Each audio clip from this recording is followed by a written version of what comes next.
bienvenidos una vez más a nuestro estudio de semillas en casa. El día de hoy tenemos la lección número 16 en nuestro estudio del libro de Daniel. En esta ocasión estudiaremos todo el capítulo 11. El versículo principal de la lección del día de hoy es la segunda parte del versículo 32 y este dice: el pueblo que conoce a su Dios se mantendrá firme y lo resistirá. El objetivo principal de la lección del día de hoy es reconocer la soberanía de Dios en medio del conflicto de los reinos humanos. El capítulo 11 del libro de Daniel es una de las profecías más detalladas de todo el libro y también de toda la escritura. Y hay muchas cosas interesantes en este capítulo porque a primera vista una lectura superficial da la sensación de que trata de conflictos humanos, conflictos entre naciones, pero lo que hay en el fondo, detrás de todos estos conflictos, es que Dios gobierna la historia de manera soberana y que todo el caos que se puede observar en realidad no es tal, sino que es el plan perfecto de Dios que se está ejecutando.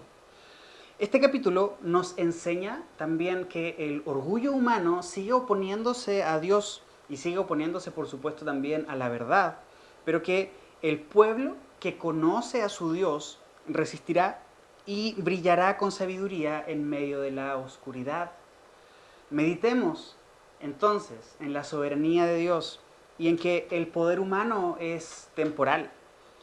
Entonces tú y yo seremos fortalecidos y creceremos en la esperanza en Dios y también en sus promesas.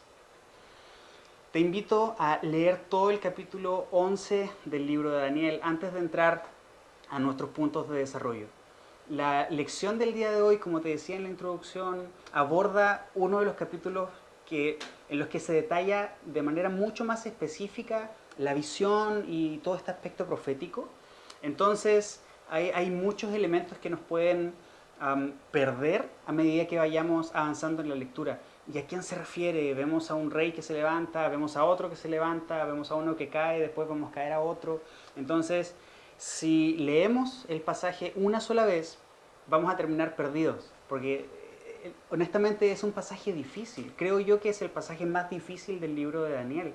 Por lo tanto, lee el libro varias veces, el capítulo, perdóname, varias veces, ve tomando apuntes, ve conectando, ve encontrando conceptos claves. Por ejemplo, uno de ellos tiene que ver con que un rey hizo todo lo que se propuso, no hubo nadie que pudiera hacerle frente.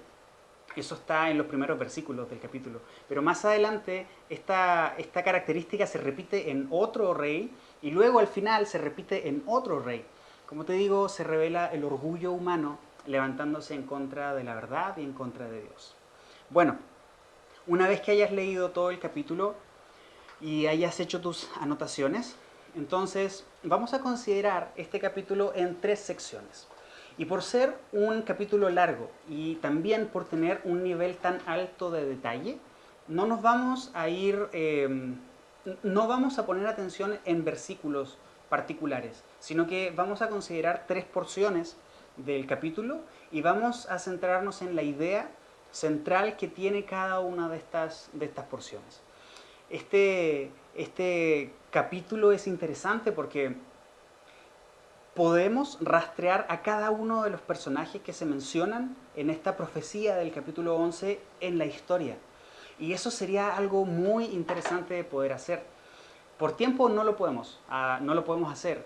¿Por qué? Porque pues en realidad nos tomaría toda una lección o incluso 2 lecciones tal vez el hacer referencia en la historia del ser humano cuáles son los reyes a los cuales se hace referencia en el capítulo 11 del libro de Daniel. Si más adelante tenemos otra oportunidad de estudiar el libro, o si Dios nos da la oportunidad de estudiar el capítulo 11 más adelante, entonces podremos hacerlo.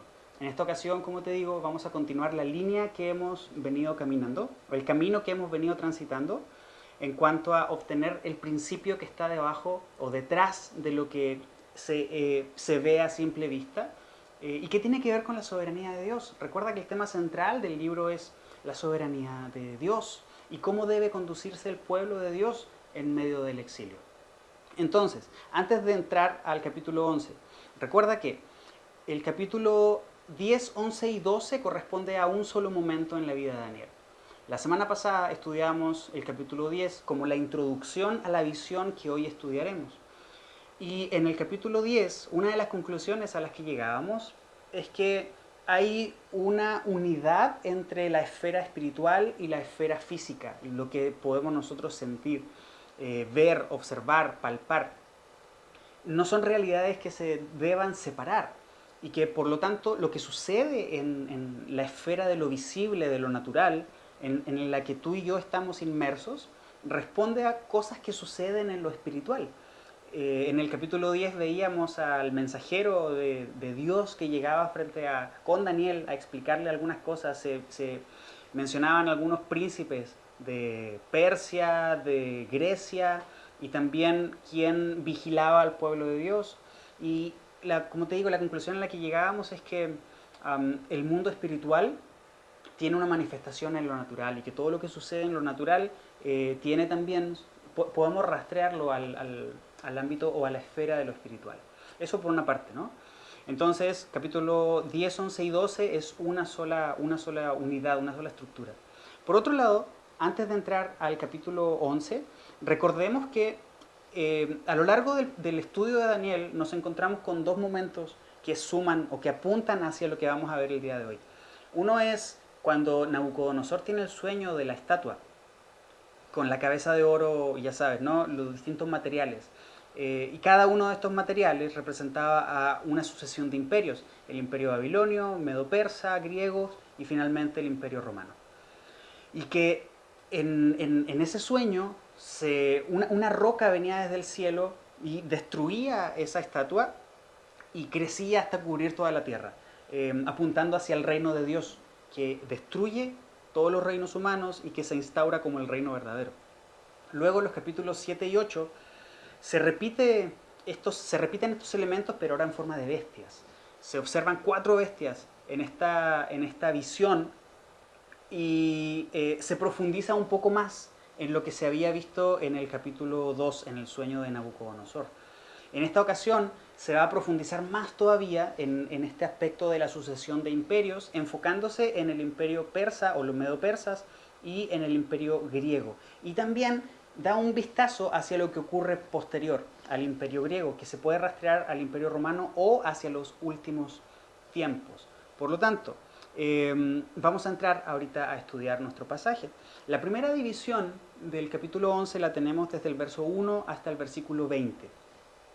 En esta primera división observamos todos los conflictos geopolíticos que se observan, que se detallan en esta visión.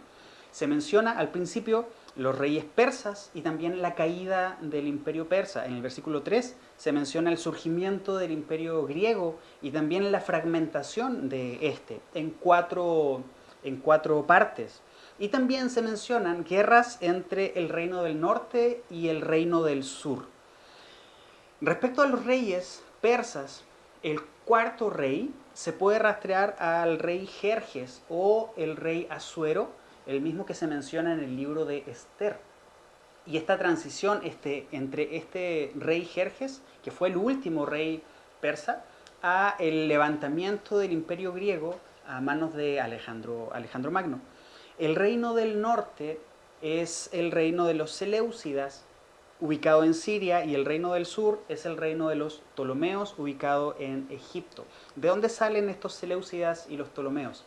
Bueno, cuando Alejandro Magno muere, que también se menciona aquí en la visión del capítulo 11, en la profecía del capítulo 11, muere y quien continúa la línea real no es ningún heredero de Alejandro Magno. El imperio se divide en 4 y cada uno de sus generales, de sus diádocos, toma posesión de una de estas fracciones. Uno de ellos es Seleuco en el norte, otro de ellos es Ptolomeo en el sur. Entonces estos dan origen a la dinastía de los Seleucidas y a la dinastía de los Ptolomeos. Entonces, cuando en esta visión se hace referencia al reino del norte y al sur, esta pugna entre el norte y el sur es la pugna de la dinastía de los Seleucidas respecto o contra la dinastía de los Ptolomeos. Y aquí se revela en un detalle muy alto, muy importante, lo que sucederá en la historia. ¿Qué vemos acá en esta visión? Vemos conflictos, vemos conquistas, vemos alianzas políticas. ¿Cómo vemos esas alianzas políticas? Con las hijas que se dan en matrimonio al otro reino para establecer estas alianzas. Pero también vemos reyes caer. Y observa cómo se repite este ciclo a lo largo de esta primera porción. Un rey se levanta, conquista, gana terreno, quiere establecer relaciones políticas, dando hijas en matrimonio, pero luego otro rey se levanta y derroca a este primer rey, y así la pugna se da entre el reino del norte y el sur de manera cíclica.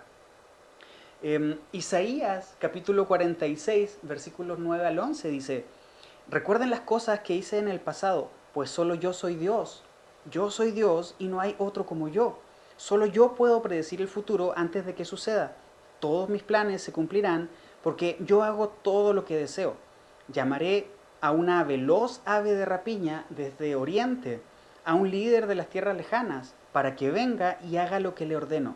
He dicho lo que haría y lo cumpliré. A la luz de este pasaje, podemos entender entonces que todo este ritmo cíclico que se da en esta primera porción de Daniel 11, como te digo, reyes se levantan, luego son destruidos por otro rey que se levanta, y este es destruido por otro rey que se levanta, y este ciclo continúa y continúa y continúa. Parece que el mundo está envuelto en un caos. Por supuesto, este caos proviene directamente del ego del hombre, del orgullo del hombre, quien se quiere levantar, quiere alcanzar gloria, quiere alcanzar propósito, quiere vencer por sobre los demás. Pero bueno, esto responde también al plan de Dios. Entonces, donde algunos ven caos, el pueblo de Dios ve plan de Dios, el plan perfecto de Dios ejecutándose.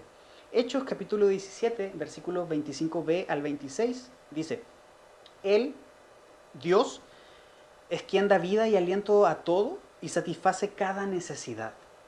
De un solo hombre creó todas las naciones de la tierra. De antemano decidió cuándo se levantarían y cuándo caerían, y determinó los límites de cada una. ¿Observas? Es Dios quien decide, es Dios quien ordena. Proverbios 21.1 dice que el corazón del rey es como un arroyo dirigido por el Señor, quien lo guía por donde Él quiere. Observa esta primera porción de Daniel capítulo 11 respecto a el ambiente político de la historia y también el ambiente político y social que vivimos el día de hoy. ¿Estamos insertos o estamos justo en medio de un ambiente político muy agitado, de un ambiente social muy agitado, justo el día de hoy? Por lo tanto, pudiéramos suponer que estamos en medio de un descontrol, en medio de un caos sin sentido. Pero como te decía hace un momento, es el plan de Dios perfecto que se está ejecutando, y tú y yo somos testigos cómo este plan avanza. Por otro lado, esto también nos invita a pedir sabiduría y no dejar de pedir sabiduría a Dios. ¿Para qué? Para que podamos ver la vida con ojos espirituales y podamos entender todos estos conflictos desde una perspectiva espiritual. Eso es respecto a esta primera porción. La segunda porción de Daniel 11 está entre los versos 21 y 35. ¿Qué observamos acá? Aquí observamos un cambio en el tono de esta profecía y observamos la introducción de un hombre que se menciona como el hombre despreciable. Hasta el versículo 20 vemos esta sucesión de reyes, peleas entre el norte y el sur, pero luego se levanta un hombre en particular, conocido como el hombre despreciable. Este hombre despreciable puede rastrearse a este cuerno pequeño de los animales que observábamos en los capítulos 7 y 8, que hace guerra contra Dios y guerra contra sus santos, contra su pueblo. Y en ese momento comentábamos que existen buenos argumentos para asociar a este cuerno pequeño con Antíoco Epífanes. Es este mismo personaje que observamos aquí en el capítulo 11. ¿Te das cuenta cómo la visión del capítulo 11 es un detalle mucho mayor de lo que vimos en los capítulos 7 y 8 y de lo que vimos en el capítulo 2? Observa cómo Dios va de manera progresiva dando su revelación y a medida que va avanzando en esta revelación va dando cada vez más detalle. Entonces, lo podemos asociar con Antíoco Epífanes. Antíoco Epífanes fue un rey seleucida, de la dinastía de los seleucidas. Epífanes fue un sobrenombre que él mismo se puso. Epífanes significa manifestación de Dios. Antíoco está diciendo eso, yo soy la manifestación de Dios. ¿Qué es lo que observamos en este hombre despreciable? Observamos que no está en la línea directa de sucesión. Observamos que obtiene el trono por adulación e intrigas, que es un engañador, que tiene pocos seguidores, pero que se vuelve muy fuerte, que se levanta en contra del pueblo de Dios, que premia a los judíos o a las personas del pueblo de Dios que traicionan el pacto. Profana el templo con el objeto sacrílego. En la versión Reina Valera, este objeto sacrílego se menciona como la abominación desoladora. Y también se menciona que persigue al pueblo de Dios. Es un rey despiadado. Así se menciona en esta visión, y si lo rastreamos en la historia con Antíoco Epífanes, efectivamente podemos comprobar que fue un rey despiadado. Puso una estatua de Zeus en el templo de Dios, sacrificó cerdos en el altar, persiguió al pueblo de Dios, y lo que hizo también fue premiar a los judíos que traicionaban a su propio pueblo, que traicionaban al pacto. Pero observa que en este pasaje también se hace referencia a un grupo de personas del pueblo de Dios que permanecerá fiel al Señor en medio de todo este caos, en medio de toda esta persecución. Este es el remanente del pueblo de Dios, que como te digo, se mantiene firme ante el Señor, se mantiene firme a Él.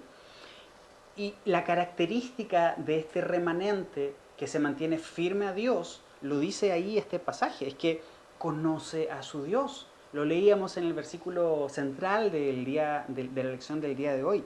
Este pueblo conoce a su Dios, por lo tanto se mantiene firme y resiste. Aquí pudiéramos preguntarnos, ¿qué significa conocer a Dios en este contexto? ¿A qué se refiere el pasaje cuando dice que su pueblo conoce a Dios y que por eso se mantiene firme y resiste a este rey malvado, Antíoco Epífanes? Bueno, entre la lección del día de hoy y la lección de la próxima semana vamos a estudiar qué significa esto de conocer a Dios. Mientras tanto, te puedo ir adelantando que tiene que ver con conocer la verdad para poder identificar la mentira. Bueno, seguiremos profundizando en esto a medida que vayamos avanzando. La próxima semana retomaremos esto también para cerrarlo completamente.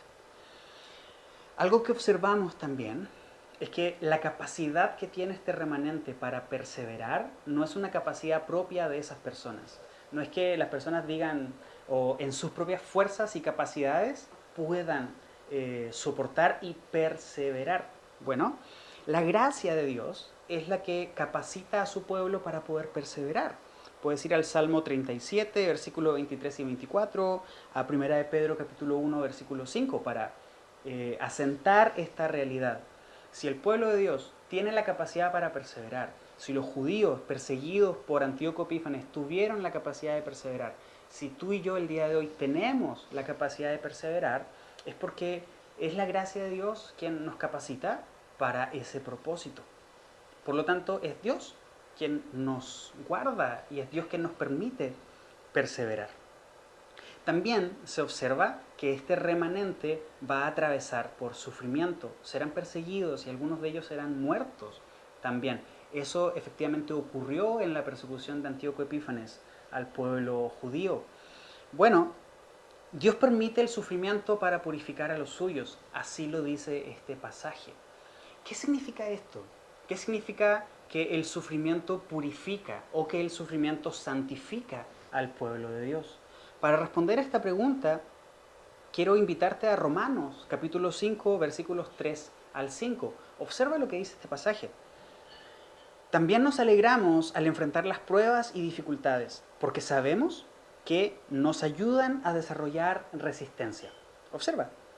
Las pruebas y dificultades, lo primero que menciona este pasaje es que nos ayudan a desarrollar resistencia. Y checa cómo continúa. Y la resistencia desarrolla firmeza de carácter. Y el carácter, fortalece nuestra esperanza segura de salvación. Y esa esperanza no acabará en desilusión. ¿Por qué no? Porque nosotros podemos estar seguros de que lo que Dios promete, Él lo cumplirá. Por lo tanto, observa esta secuencia. La prueba produce resistencia, la resistencia produce firmeza de carácter, la firmeza de carácter produce esperanza segura en la salvación. Y esa promesa, esa salvación, esa promesa de salvación se cumple no porque nosotros creamos en ella, se cumple porque es Dios quien la prometió. Por lo tanto, este proceso de sufrimiento que atraviesa el pueblo de Dios tiene el objetivo de purificarlos. ¿Purificarlos en qué sentido? En el sentido de Romanos capítulo 5, versículos 3 al 5. La visión de Daniel también revela que el pueblo de Dios está en medio de un conflicto espiritual y físico. Este conflicto que estamos viendo en el capítulo 11 no es un conflicto meramente físico. No nos olvidemos del capítulo 10 que estudiamos la semana pasada. Es un conflicto físico, pero que tiene su origen en una esfera espiritual. Y ahí en medio está el pueblo de Dios. Así estaba Daniel en su momento, así estaban los judíos en su momento con Antíoco Epífanes, así estuvieron el pueblo de Dios en los primeros siglos, en la persecución de la iglesia, y así lo ha estado el pueblo de Dios a lo largo de toda la historia, incluyéndonos a ti y a mí el día de hoy. ¿Hasta cuándo? Hasta que Dios decida llamarnos a su presencia o hasta que Él regrese por nosotros. Hoy, como creyentes, definitivamente vivimos en medio de un conflicto. Tal vez no un conflicto bélico el día de hoy, pero sí un conflicto ideológico. Y este conflicto tiene por objetivo desafiar nuestra fidelidad a Dios. ¿Cómo podremos mantenernos firmes entonces? Conociendo la verdad. ¿Para qué? Para poder identificar cuáles son las mentiras que nos alejan de Dios. Entonces aquí podemos plantear la siguiente pregunta. ¿Conocemos a Dios como para poder resistir? Quiero invitarte a reflexionar en esto. Si quieres prepararlo para comentarlo en tu grupo en casa, puedes hacerlo. No es una pregunta como tal para los grupos en casa, pero siéntete con la libertad de lo que reflexiones en torno a esta pregunta, llevarlo también a tu semilla en casa.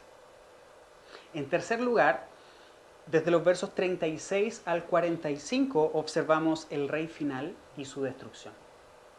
Aquí muchos teólogos concuerdan en que hay un cambio de perspectiva. Se viene hablando de un rey que se puede rastrear a Antíoco Epífanes, pero en el verso 36 hay un cambio en el tono de la visión. Y la mayoría de los teólogos y eruditos concuerdan en que en este momento, a partir del verso 36, se hace referencia a un tiempo futuro. ¿A qué tiempo futuro? A una figura escatológica o al anticristo final. ¿Por qué? Se observa en estos versos del 36 al 45 que este personaje, este rey, se exalta a sí mismo y toma el lugar de Dios. No solamente del Dios del cristianismo, sino que de cualquier figura que sea Dios. Él para los sacrificios y la adoración a Dios en el templo judío, pero al mismo tiempo Él elimina todos los elementos que se puedan considerar Dios, no solamente de la religión cristiana, sino que también de cualquiera. Y esto hace referencia a una unificación, a un intento de unificación de adoración, un intento de unificación de religión en torno a este mismo personaje, que como te digo, se levanta asumiendo o más bien proponiéndose a sí mismo como Dios. Pero también en este pasaje observamos que este hombre, este rey, es destruido por acción divina. Y aquí volvemos al mismo tema que ya hemos revisado en muchas ocasiones a lo largo del libro de Daniel. Y es que Dios tiene el control de absolutamente todo. Todo lo que ocurre es por plan divino. Todo lo que hacemos, todo lo que ocurre en el mundo físico y en el mundo espiritual se da por autorización de Dios. Por lo tanto, todo suma a su plan. Respecto a este último personaje, ¿a quién hace referencia en términos específicos? Bueno, puede ser a Antíoco Epífanes, puede ser al Imperio Romano, que persiguió a la primera iglesia luego de la ascensión de nuestro Señor Jesucristo, ahí en el año 70 después de Cristo, cuando el imperio invadió, invadió Jerusalén y masacró a millones de personas, y también destruyó el templo. Se puede rastrear también al Imperio Romano, pero también se puede rastrear hacia el futuro, como te digo, a esta figura escatológica del fin de los tiempos. Escatología tiene que ver con eso, el estudio del final de los tiempos. Entonces, esta figura que se conoce como el anticristo. Algo que podemos observar en esta porción es que no es el esfuerzo humano, de que es Dios quien pondrá fin a la maldad. ¿Por qué? Porque así Dios lo ha decretado. Segunda de Tesalonicenses, capítulo 2, versículos 3b en adelante, dice: aquel día no vendrá hasta que haya una gran rebelión contra Dios y se dé a conocer el hombre de anarquía o el hombre de pecado, aquel que trae destrucción. Se exaltará a sí mismo y se opondrá a todo lo que la gente llame Dios y a cada objeto de culto. Incluso se sentará en el templo de Dios y afirmará que Él mismo es Dios. ¿No se acuerdan de que les mencioné todo esto cuando estuve con ustedes? Y ustedes saben qué es lo que lo detiene. Respecto a esto, ¿qué es lo que lo detiene? Es una incógnita. La próxima semana, cuando estudiemos el capítulo 12, vamos a proponer algunas respuestas para este personaje, que es quien detiene a la manifestación de este hombre de pecado. Así que no te pierdas la lección de la próxima semana.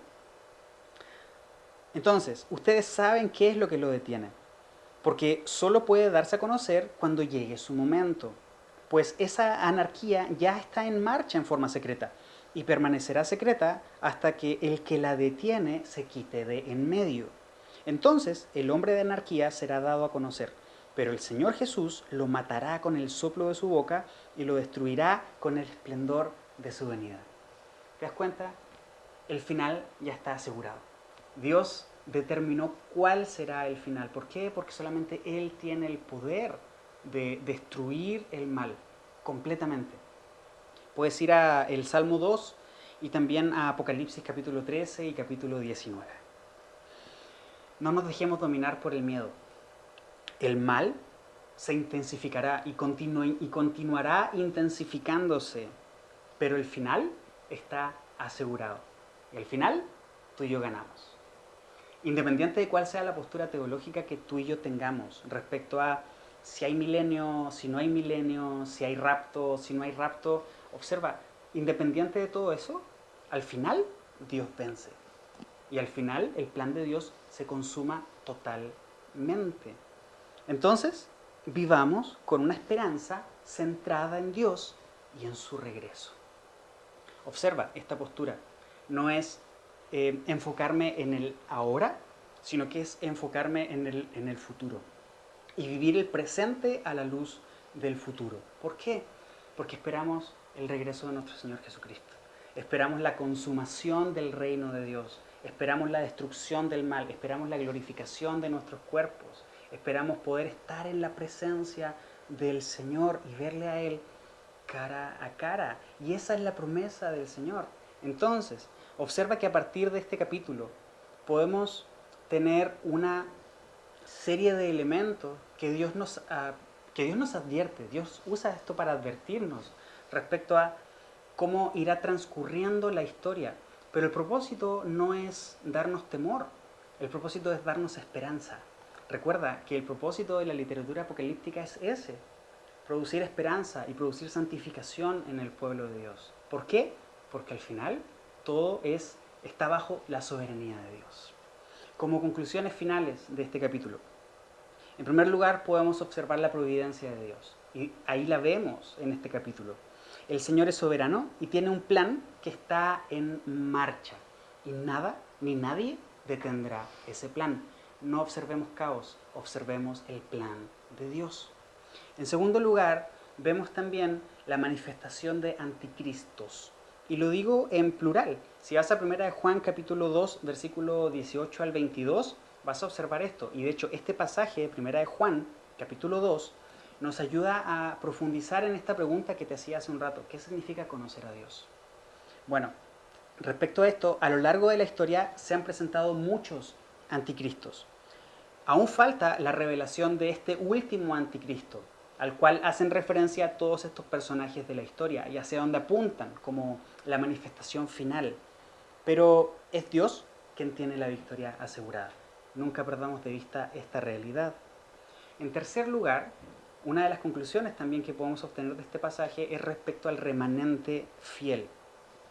Muchos se apartarán de Dios, muchos le darán la espalda a Dios, pero siempre habrá un remanente que se mantendrá fiel a nuestro Dios, cuya característica es que conoce a su Dios. Vamos a pasar a nuestra sección de preguntas de aplicación personal para que ahí en casa las puedas considerar, puedas meditar en ellas y puedas llevar tus respuestas a tu estudio de semillas en casa. La primera es sobre la memorización. Memoriza el versículo. Este versículo es muy cortito, por lo tanto ahora sí te voy a animar a que lo memorices palabra por palabra y que lo recites el día de tu reunión en casa. En segundo lugar, tenemos dos preguntas. La primera es, ¿cómo reaccionas cuando las decisiones políticas parecen ir en contra del pueblo de Dios? ¿Confías en que Dios sigue gobernando? Te animo a que nos observemos a nosotros respecto a cómo son nuestras reacciones cada vez que escuchamos en las noticias, cada vez que vemos algún conflicto levantarse, cada vez que vemos alguna ley en contra del pueblo de Dios. ¿Vemos esto como un caos o vemos esto como el plan de Dios?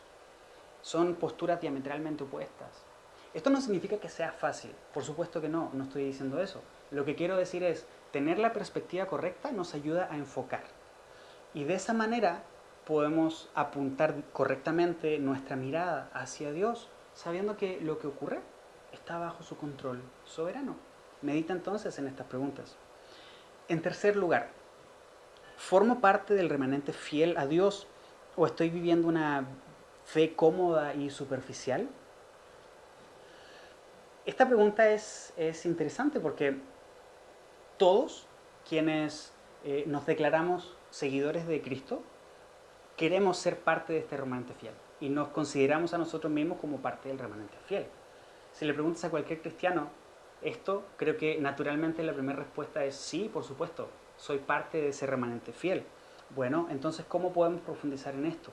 Segunda de Corintios, capítulo 13, versículo 5, dice, examínense para saber si su fe es genuina.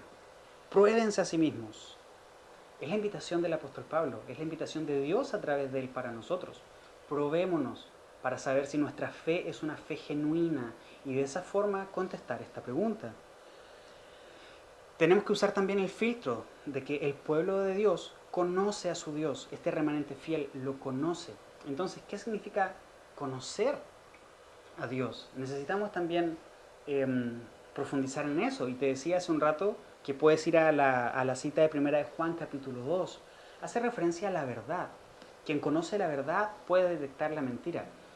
Pero no es solamente conocer la verdad, porque el llegar a conocer la verdad sea como un acto de revelación de Dios hacia nosotros. Pero eso es, primero, por gracia, y en segundo lugar, la profundidad a la que podemos llegar depende también de la relación que tú y yo tengamos con el Señor. Por lo tanto, hay un componente de lo que Dios hace que tú y yo no podemos jamás hacer, que es traer la revelación, pero está el componente también de nuestra propia responsabilidad. Por lo tanto, profundiza en esto para responder a esta pregunta. No quisiera que esto te desanime. Quisiera que esto represente una oportunidad para todos nosotros. ¿Para qué? Para evaluarnos a la luz de la palabra de Dios, a la luz del Espíritu Santo, con la ayuda del Espíritu Santo, para que podamos tomar nuevas fuerzas y continuar nuestro caminar. En cuarto lugar, ¿qué prácticas espirituales necesito fortalecer para estar preparado para los tiempos difíciles? Si se ha profetizado que los tiempos difíciles no cesarán, sino que se intensificarán, entonces, ¿cómo estamos nosotros preparándonos para esos momentos? ¿Qué disciplinas espirituales debemos fortalecer? La oración, el estudio de la palabra de Dios, el ayuno, la comunión con los demás creyentes, con los otros santos, la predicación del Evangelio, el servicio, etc. Evalúa tu propia vida, evaluemos nuestra vida y llevemos nuestras respuestas a nuestro estudio en casa. En último lugar, ¿estoy ayudando a otros creyentes a permanecer firmes cuando son probados? ¿Cómo podemos colaborar nosotros en este proceso de santificación, en este proceso de purificación de los creyentes? Animándonos, ayudándonos en oración, ayudándonos en acompañamiento. Podemos hacerlo. Entonces, de ahí la pregunta: ¿estoy ayudando a otros creyentes a permanecer firmes cuando son probados? Esta pregunta también apunta hacia nuestra pertenencia a la comunidad. Si no estoy ayudando a nadie, tengo que preguntarme si soy parte de la comunidad, de la iglesia. Porque si soy parte de la iglesia, entonces también tengo la responsabilidad de colaborar en el crecimiento de los demás. Estamos llegando al final de nuestro estudio del capítulo 11 del libro de Daniel. Es un capítulo complejo, pero intentamos obtener los principios de cada una de estas porciones. El capítulo 12, que es la lección próxima, vamos a estudiar todo este capítulo, y con eso estaremos cerrando el estudio del libro de Daniel. Con lo que estudiaremos la próxima semana ya cerraremos esta última porción del capítulo 10, 11 y 12. Nos van a caer muchos veintes, muchas cosas se van a terminar de asentar en nuestra cabeza y en nuestro corazón. Por lo tanto, no te la pierdas. Que Dios te bendiga y nos vemos en nuestra próxima lección.